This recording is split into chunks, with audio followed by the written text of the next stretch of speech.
Welcome to the deep dive. Today, we're zooming in on Criminal, the brand new single from Vancouver's 𝗧𝗧𝗧𝗧𝗧𝗧. Yeah, fresh release. Exactly. And you're here because you want the quick, thorough lowdown on what makes this song interesting. Yeah. So think of this as like your shortcut to understanding it. Okay. And we've been looking through the info, and what really stands out first is this mix of sounds. It's pulling from country, pop, and rock. Right. It's not just, a hint of each. It feels like a real blend. Totally. Yeah. What jumped out at me was this like raw, almost kind of shadowy atmosphere the article mentions. Noir tinted. Yeah, exactly. Unapologetically raw, they say.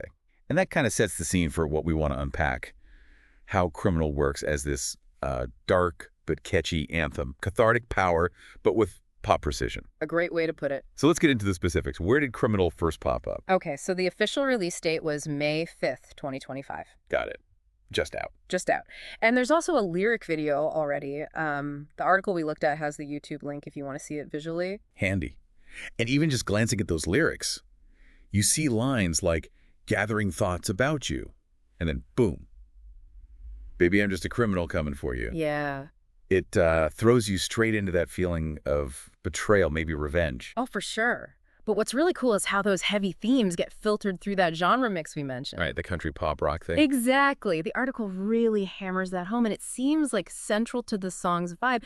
You might get a melody that feels a bit country, but then the vocal is pure pop, and the beat is kind of rock solid underneath. I get that. They use some great descriptions too. Twilight swagger, groovy, noir tinted, and that unapologetically raw. It makes you picture something, smooth but gritty at the same time. Yeah, and 𝗧𝗧𝗧𝗧𝗧𝗧𝗧 voice is key to that balance. They call it a smoky mezzo-soprano. Okay. And that it kind of shifts between being vulnerable and pretty vengeful. You really hear that tension. Definitely. Like that mezzo range often has that richer, lower sound, the smoky part, but still flexible enough for the pop stuff. Exactly. There's this playful rage the article talks about. Yeah, I like that phrase. But then you also catch these little moments of tenderness. It adds layers, keeps it interesting. Right. And those comparisons, they throw out Elle King, Lana Del Rey, Dolly Parton, Brandy Carlisle. That's quite a range. It is. And it tells you something, right? It suggests it's not just one thing. Maybe the raw power of Elle King, the sort of cinematic vibe of Lana Del Rey, maybe Dolly's storytelling. Or Brandy Carlisle's emotional depth. Yeah, maybe. It's probably less about sounding exactly like them and more about sharing certain, feelings or sonic ideas that she makes her own. Makes sense. So how did the sound actually come together? The production side must be important. Oh, definitely. The article credits Winston Housechild as co-producer. Okay. His name sounds familiar. Hannah Jorgis, Wanting. Right. He's got a track record. And then you've got Jerry Wong on guitar. Loverboy. Wow. Yeah, and Damn the Diva. And Flavio Cirillo on drums. He's played with Mother, Corb Lund. So, real pros. Yeah. Serious experience there. What do those names tell you? Well, Housechild working with someone like Hannah Jorgis suggests he knows how to get, polished but still really emotive recordings. Okay.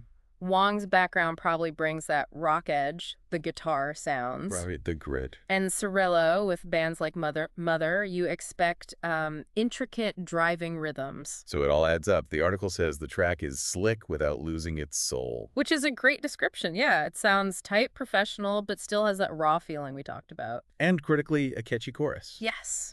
Yeah. That's key for the pop side of things. Really hooks you in. It really does. You hear it once or twice, and it's kind of stuck. Now, it's always good to hear from the artist. What did 𝗧𝗧𝗧𝗧𝗧𝗧 herself say about the song? She actually calls it a playful, cathartic expression of rage. Playful rage again? Interesting. Yeah, but then she also talks about healing in unexpected ways, like maybe working through these darker feelings in music can actually be a way to, process them, find release. That's a really powerful thought, isn't it? That healing isn't always neat and tidy. Right.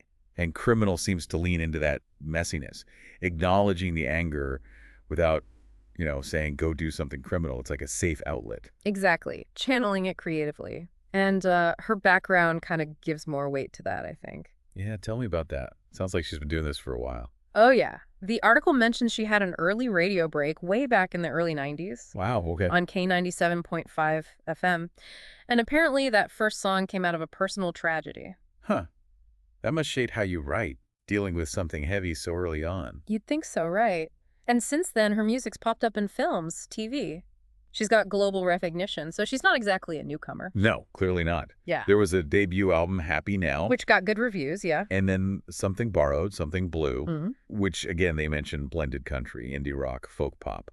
So that genre mixing isn't new for her. Not at all. It seems to be part of her signature style. And even her more recent singles before Criminal, like Dear ADHD, which they call a cheeky country pop love letter to neurodivergence. Interesting.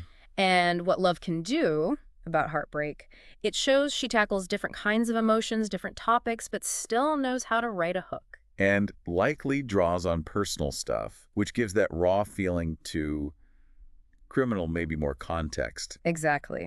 And they also compare her recent stuff to Serena Ryder, Indigo Girls, Elle King again, so that wide range of influences keeps coming up. Yeah, definitely not easy to just stick in one box. Yeah. So Criminal lands on this solid foundation of her past work. Precisely. And it seems to be hitting the mark right away. The reviews mentioned are really positive. What are they saying? Indie Boulevard magazine says she tears off the veil.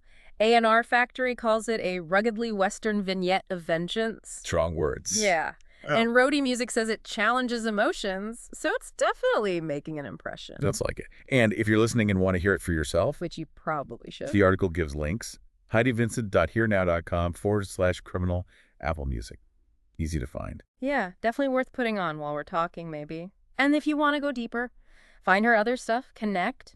The article lists everything. Her website, Patreon, Instagram, Facebook, YouTube, TikTok, Snapchat, even email and Linktree. It's all there. Wow. Comprehensive. She's accessible. And I got to say, I like that tagline they included. Stream now, sing along, get even. Yeah. It captures that edgy, playful vibe perfectly, doesn't it? It really does. It kind of ties back to that bigger idea about music and emotion. Like that 𝗧𝗧𝗪𝗓 quote the article brings up. Music can heal the wounds which medicine cannot touch. Right. It frames Criminal and what Heidi Vincent said about catharsis. Yeah. This idea of music as like emotional medicine. Yeah, exactly. And it connects to that fictional podcast title they mentioned. The cathartic alchemy of songwriting. Right. It's this concept that making music, or even just listening deeply, can transform difficult feelings, like rage in this case, turning it into something else through imagination, maybe finding some healing. So it's not just background noise. It's inviting you to engage with these complex feelings. Exactly. Find your own resonance, maybe. Okay, so wrapping this up. Criminal is definitely not just another single. It's this really interesting mix of sounds. Country, pop, rock. Yeah, tackling dark emotions. But with that pop polish, that catchy hook, offering this cathartic release. And knowing Heidi Vincent's history, her experience, adds another layer to it all. Well put. A really solid summary. And it makes you think, doesn't it? How so? Well, it makes you wonder, how does music work for you in that way, especially songs that go into those darker, more intense places? Right. What other songs do you listen to that walk that line between, say, darkness and release or rage and understanding? That's a great question to leave people with. Definitely food for thought. So we'd encourage you, check out Criminal, check out Heidi Vincent's other music, see what you think. Yeah, explore those links. Thanks for diving deep with us today.